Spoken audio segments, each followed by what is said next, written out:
sa kasaysayan. Ito ang BSA 1-2 Group 3 nagbabalita tungkol sa isa sa pinakamadilim na yugto ng ating bansa, ang Batas Militar sa Pilipinas mula 1972 hanggang 1986. Noong Setyembre 21, 1972, nilagdaan ni Pangulong Ferdinand Marcos ang Proclamation No. 1081. Ayon sa kanya, layunin nitong pigilan ang komunismo at kaguluhan. Ngunit ang totoong epekto ay higit pa rito: diktadura, censorship at malawakang paglabag sa karapatang pantao. Kasunod ng deklarasyon, sinuspinde ang writ of habeas corpus. Ibig sabihin, maaaring ikulong ang sinumang mamamayan kahit walang malinaw na kaso. Naging sentralisado ang kapangyarihan, bumagsak ang ekonomiya at lumaganap ang tinatawag na crony capitalism. Sa panahong ito, ipinasa rin ang 1973 Constitution na nagbigay ng mas malawak na kapangyarihan ng Pangulo, na nagpatibay sa authoritarianismo. Ayon sa Amnesty International, tinatayang 70,000 ang ikinlong, 34,000 ang tinorture at mahigit 3,000 ang pinatay o nawala sa ilalim ng batas militar. Ang mga bilang na ito ay patunay ng matinding pang-abuso sa karapatang pantao. Sa kabila ng propaganda ng bagong lipunan, lumitaw ang malawakang takot, kawalan ng kalayaan at pagbagsak ng tiwala ng mamamayan sa pamahalaan. Nagtapos ang panahong ito sa makasaysayang EDSA People Power Revolution noong Pebrero 1986. Sa kaligiran ng batas militar, makikita natin na hindi lamang ang konsentrasyon ng kapangyarihan, kundi ang matinding hamon sa demokrasya at ang kalayaan ng bawat Pilipino. Ito ang paalala na ang kasaysayan ay dapat suriin mula sa iba't ibang batis upang hindi na muling maulit ang mga pagkakamali ng nakaraan. Bago tayo magsimula at alamin kung ano nga ba ang mga primaryang batis noong panahon ng batas militar, ating munang alamin kung ano nga ba ang primaryang batis. Ang mga primaryang batis ay ang mga orihinal na tala, dokumento o bagay na nagmula mismo sa taong nakasaksi o nakaranas ng isang pangyayari sa nakaraan. Ito ay hindi sumailalim sa anumang uri ng interpretasyon ng iba at nagsisilbing direktang ebidensya ng nakaraan. Una sa mga primaryang batis ng batas militar ay ang Proklamasyon bilang 1081 ay direktang nilikha at nilagdaan ni President Ferdinand Marcos Sr. noong taong 1972. Ito ay naglalaman ng opisyal na paliwanag at batayan ng batas militar.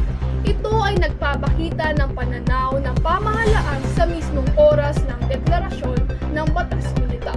Ito ay ginagamit ng mga historiador upang suriin ang wika, retorika ni Marcos. Ang mga legal na batayan na kanyang ginamit, halimbawa na lamang ang saligang batas noong taong 1935, ang kalagayang pampolitika noong panahong iyon ng batas militar. Pangalawa, sa primaryang batis ay ang direktang dokumento mula sa pamahalaan. Ang LOI No. 1 ay nilagdaan mismo ni Marcos at inilabas sa Malacanang noong taong 1970. Ito ay nagsisilbing opisyal na tala na nagpapakita ng aktwal na utos at polisiya ng pamahalaan sa panahon ng batas militar. Pangatlo ay ang orihinal na ulat mula sa isang international na organisasyon na isinulat sa mismong panahon ng martial law. Ito ay naglalaman ng direktang ebidensya at dokumentasyon ng mga pangyayari. Pang-apat ay ang reading paragraphs o photography ay tinuturing na primaryang batis dahil naglalaman ito ng mga orihinal na larawan at caption mula sa panahon ng batas militar o ng martial law. Ang mga kuha ay galing sa mga pahayagan at archive na ginawa mismo noong dekada 1970 to 1980. Kaya direkta ito tinuturing na ebidensya ng mga pangyayari ng batas militar. Hindi ito interpretasyon o pagsusuri pagkatapos ng martial law, kundi aktwal na tala ng lipunan at pamahalaan sa mismong oras ng batas militar. Ang mga larawan ay nagpapakita ng konteksto ng kultura, politika at propaganda ng panahong iyon. Ginagamit ito ng mga historiador ng ganitong uri ng mga batis upang masuri ang pananaw ng lipunan Bago tayo magpatuloy sa ating usapin, alamin muna natin ang sekundaryang batis. Ang sekundaryang batis ay mga dokumento, gamit o impormasyon na inilikha matapos ang isang kaganapan. Hindi ito direktang nagmula sa nakasaksi o nakaranas ng pangyayari. Sa halip, ito ay interpretasyon, pagsusuri o buod ng mga pangunahing batis. The Philippines a Past Revisited by Renato Constantino. Ayon sa artikulong sinulat ni Charlie Borja na galing sa kaisipan ni Renato Constantino, nilalaman ito ng interpretasyon sa kasaysayan ng Pilipinas sa pamamagitan ng maling pagpapalaya mula sa dayuhang mananakop. Sinasabi nito ang mga tensyon at pagtataksi sa loob ng Rebolusyon ng Pilipinas. Gamit ang salitang what if na gumagawa ng senaryo, ipinapakita nito ang pananakop ay hindi kailanman naging mabuti sa mga Pilipino, kundi para sa mga ekonomiya ng mga dayuhan. Hinahamon nito ang mga mambabasa na maging mapanuri sa impormasyon upang labanan ang historical revisionism. Pinapaliwanag din ito na ang usable past o isang buhay na aral na dapat magsilbing gabay sa kasalukuyan at sa hinaharap ng bansa. Sinasaad din dito na hindi lang tungkol sa pagsasaulo ng pangalan at petsa ang kasaysayan, pagkos sa paggawa ng pagkalipin at sa patuloy ng pakikibaka para sa nasyonalismo at hustisyang panlipunan. Karagdagan pa dito ni Renato Constantino, The Philippines a Past Revisited, ang akdang ito ay isang radikal na muling pagsusuri sa kasaysayan ng Pilipinas na nagalayong baklasin ang kolonyal na pananaw at itempok ang masa bilang tunay na puwersa sa likod ng pagbabago. Binibigyang diin ni Constantino na ang tradisyonal na kasaysayan ay madalas na nakasentro lamang sa mga dayuhang mananakop at sa mga lokal na elite, habang binabaliwala ang kolektibong pakikibaka ng mga ordinaryong Pilipino laban sa pang-aapi. Mula sa paglalantad sa mga limitasyon ng reformismo ni Rizal hanggang sa pagpuna sa miseducation sa ilalim ng mga Amerikano. Iginiit na aklat na ang tunay na kalayaan ay makakamit lamang kung maunawaan ng mga Pilipino ang kanilang nakaraan mula sa sarili nilang karanasan at hindi mula sa lente ng mga kolonyalista. Marcos and Martial Law in the Philippines by David Werfel. Ang artikulo ni David Werfel na Martial Law in the Philippines, The Methods of Regime Survival ay naglalatag ng isang mapanuring buod kung paano ginamit ni Ferdinand Marcos ang iba't ibang estratehiya gaya ng manipulasyon sa saligang batas ng 1973, paglikha ng mga bagong ekonomikong kroni at pagpapalakas sa suporta ng militar upang mapanatili ang kanyang kapangyarihan matapos ideklara ang batas militar. Binigyan din ni Werfel na hindi lamang sa pamagitan ng direktang dahas na papanatili ang rehimen, kundi sa pamamagitan din ng constitutional authoritarianism at pagkuha ng suporta mula sa Estados Unidos, kapalit ng pananatili ng mga base militar habang unting-unting pinahihina ang mga tradisyonal na politiko at iba pang institusyong maaaring kumontra sa kanyang pamumuno. Ito naman ay galing sa pananaw ni John Schumacher sa Martial Law in the Philippines. Ang artikulo na ito ay isang masusing pagsusuri at kritika sa tanyag na aklat ni Renato Constantino na naglalayong muling suriin ang kasaysayan ng Pilipinas mula sa nasyonalistang pananaw. Sa talatang ito ng buod, pinapaliwanag ni Schumacher na bagamat pinupuri niya ang pagsisikap ni Constantino na bigyang halaga ang papel ng masa at labanan ang kolonyal na mentalidad, pinuna niya rin ang labis na paggamit ng marxistang balangkas at ang pagkiling sa mga ekonomikong aspeto bilang tanging basehan ng kasaysayan. Binigyang diin sa artikulo na ang bersyon ni Constantino ay madalas na nababaliwala sa papel ng relihiyon at sa mga nuances ng mga dokumentong pangkasaysayan na nagresulta sa isang interpretasyon na kung minsan ay naging propaganda sa halip na isang balanseng akademikong pagsisiyasat. Ngayon naman ay aking tatalakayin ang mga historiador. Unang-una na si Renato Constantino. Isa siyang nasyonalista at makabayang historiador. Naniniwala siya na ginamit ang martial law ni Ferdinand Marcos Sr. upang palakasin ang kapangyarihan ng Estado at kontrolin ang mamamayan. Binibigyan din niya ang papel ng kolonyalismo at elite politics na apektuhan ang demokrasya at karapatan ng mga mamamayan. Ito ay makikita sa kanyang aklat, Renato Constantino and the Marcos Watch, na koleksyon ng kanyang mga kritikal na kolum laban kay Marcos na inithala noong 1972 bago idineklara ang martial law. Ikalawa naman ay ang isang Amerikanong historiador na si Alfred McCoy na nagsuri ng kapangyarihan at politika sa ating bansang Pilipinas. Tinalakay niya ang sistematikong paglabag ng karapatang pantao at paggamit ng dahas sa ilalim ng diktatura. Halimbawa na lang ay ang pang-torture at panundutin. Ipinakita niya ang papel ng militar at ng US sa rehimen ni Marcos Sr. Ito ay makikita sa A Question of Torture and Policy, America's Empire, na akda ni Alfred McCoy na naglalarawan ng kabuoang sitwasyon ng human rights, kaharasan at seguridad sa Pilipinas noong panahon ng Marcos at kung paano ito nauugnay sa mas malawak na diskurso ng imperialismo at seguridad. Ikatlo naman ay si Jose Diokno. Isa siyang senador at masugid na tagapagtanggol ng karapatang pantao na ikinulong noong panahon ng martial law. Bilang biktima ng detensyon at karapatang pantao, mariin niyang itinulugsa ang martial law bilang paglabag sa demokrasya. Naging simbolo siya ng paglaban sa diktatura. Siya ang nagtatag ng Pre-Legal Assistance Group or also known as PLAG upang tulungan ang mga biktima ng paglabag ng karapatang pantao para sa kanya. Ang martial law sa panahon ni Marcos ay pagkawala ng kalayaan at paghina ng hustisya sa ating bansa.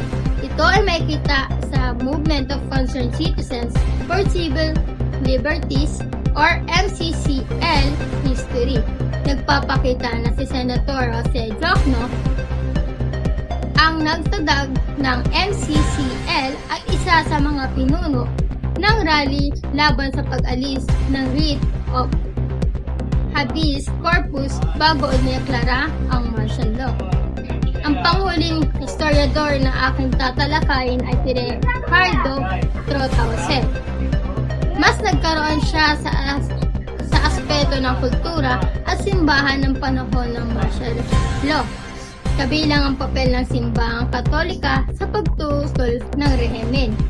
Ito ay makikita sa Ricardo T. Jose, Department of History, UP Diliman, profile ng isang kilalang Filipino historian na may espesyalidad sa military at diplomatic history at kilala sa akademikong kontribusyon sa kasaysayan. Dako naman tayo sa panloob at panlabas na kritisismo. Bago tayo magtalakay ng mga topic, ano nga ba ang panloob at panlabas na kritisismo? Ang panloob ng kritisismo, ito ay tumutukoy sa pagsusuri ng nilalaban ng isang dokumento. Layunin itong alamin kung mapagkakatiwalaan at makatotohanan ang impormasyong nakasaad. Kasama rito ang pagsusuri ng katotohanan ng mga detalye, pagtingin sa bias o pananaw ng may akda, paghahanap ng pagkakatugma o kontradiksyon sa loob ng teksto. Dahil naman sa panlabas ng kritisismo, ito naman ay tumutukoy sa pagsusuri ng pinagmulan o anyo ng dokumento. Layunin nitong patunayan kung tunay o authentic ang dokumento. Kasama rito ang pagkakilala sa may akda, petsa lugar kung kailan ito ginawa, uri ng materyales katulad ng papel, tinta, at iba pa, at kasaysayan ng dokumento. Ngayon, dako na tayo sa mga topic na inilahad kanina. Una, ang Proclamation number 1081 noong September 21, 1972. Sa panloob na kritisismo, ang dokumento ay opisyal na inilabas ng Pangulo at na-archive sa mga government websites. May malinaw itong legal format, pirma ng Pangulo, petsa ng paglabas, opisyal na publikasyon, at dahil dito, mapapatunayang ito ay tunay at lehitimong dokumento ng pamahalaan noong 1972. Ako naman tayo sa panlabas na kritisismo. Sa nilalaman, binanggit ang banta ng komunismo, rebelyon at kaguluhan, panganib sa pambansang seguridad, at layunin nitong bigyang legal na batayan ang pagpapalawak ng kapangyarihan ng Pangulo at Militar. Gayunpaman, ang dokumento ay mula sa pananaw ng administrasyon, kaya maaaring may bias dahil hindi nito pinapakita ang panig ng posisyon o mga mamamayan. Pangalawa, sa Letter of Instruction o Letter of Instruction number 1 noong September 22, 1972, panloob ng kritisismo. Ito ay opisyal na kautusan na inilabas kasunod ng Proclamation number 1081. May malinaw itong petsa at dokumentadong archive kaya mapapatunayang authentic na government directive o direktibo. Sa panlabas ng kritisismo, pagsasaraan ng mga pahayagan, pagkontrol ng radyo at telebisyon. Layunin nitong mapanatili ang kontrol ng pamahalaan sa daloy ng balita at makikita rito ang pagpapahigpit sa kalayaan sa pamamahayag na isang mahalagang bahagi ng demokratikong lipunan. Sumunod, ang Reports of Human Rights Abuses noong 1970s to 1980s. Panloob ng kritisismo. Ang Amnesty International ay isang independent at kilalang international organization dahil hindi ito bahagi ng pamahalaang Pilipinas. Nagbibigay ito ng panlabas at alternatibong pananaw. May malinaw na petsa at opisyal na publikasyon ang kanilang mga ulat. Kaya ito ay tinuturing na kapani-paniwala sa human rights research. Sa panlabas ng kritisismo, ito ay may arbitrary arrest, detention ng walang paglilitis, iba pang paglabag sa karapatang pantao, layunin nito mong ilahad ang epekto ng martial law sa mga mamamayan. Bagamat maaaring may bias ito mula sa human rights perspective, mahalaga ito upang mabalanse ang opisyal na pamahayag ng pamahalaan. Sunod, ang newspaper during martial law. Panloob na kritisismo.